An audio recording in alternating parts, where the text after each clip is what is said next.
सावित्रीबाई फुले यांनी शिक्षणाची गंगा महिलांपर्यंत पोचविण्याचे महान कार्य केले. तसेच कार्य अनुताई वाघ यांनी शिक्षणाची गंगा आदिवासी बांधवांच्या घरापर्यंत पोचविण्याचे महान कार्य केले, असे प्रतिपादन मानव सुरक्षा सेवा ट्रस्टच्या महिला उपाध्यक्षा राणीताई पवार यांनी केले आहे. पालघर जिल्ह्यातील डहाणू तालुक्यामध्ये असलेल्या रामपूर खेडपाळा येथील जिल्हा परिषद मराठी प्राथमिक आदिवासी शाळेतील आदिवासी विद्यार्थ्यांना राणी पवार यांच्या हस्ते शैक्षणिक साहित्याचे वाटप.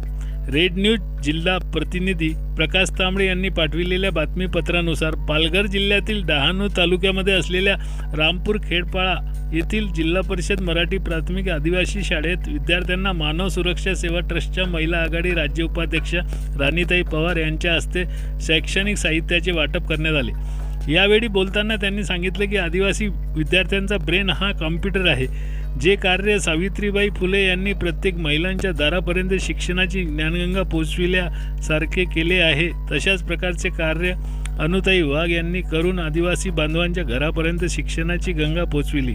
यावेळी शाळा संचालक व मुख्याध्यापक तसेच शिक्षक वृंदाकडून मानव सुरक्षा सेवा ट्रस्टच्या महिला आघाडी महाराष्ट्र राज्य उपाध्यक्ष राणीताई पवार यांनी मानव सुरक्षा सेवा ट्रस्टचे संस्थापक गजानन इंगळे, महाराष्ट्र सचिव प्रकाश तांबडे व अन्य पदाधिकारी यांच्या मार्गदर्शनाखाली आदिवासी शाळेमध्ये जाऊन वह्या पुस्तके वितरण करून गोरगरीब मुलांना चांगल्या प्रकारचे शिक्षण घेता यावे यासाठी मदत केल्याबद्दल मानव सुरक्षा सेवा ट्रस्ट व राणीताई पवार यांचे आभार मानले.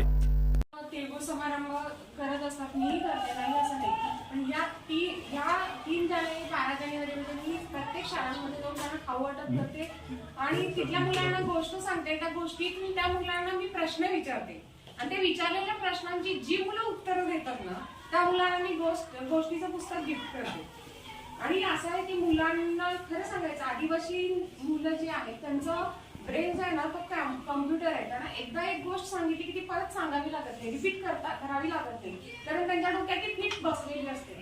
आणि की आपण जसं म्हणतो मिरसा मुंडाने तुमच्यावरती अनुताई सगळ्यात मोठं नाव घ्यायचं असेल तर अनुताई वाघांचं घ्यावं लागेल.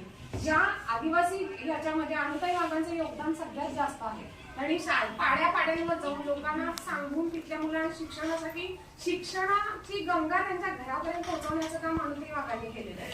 आणि खरंच त्या माऊलीनं ते केलं, जसं क्रांतीज्योती सावित्रीबाई फुलेंनी आपल्यासाठी केलं, तसं अनुताई वाघांनी या आदिवासी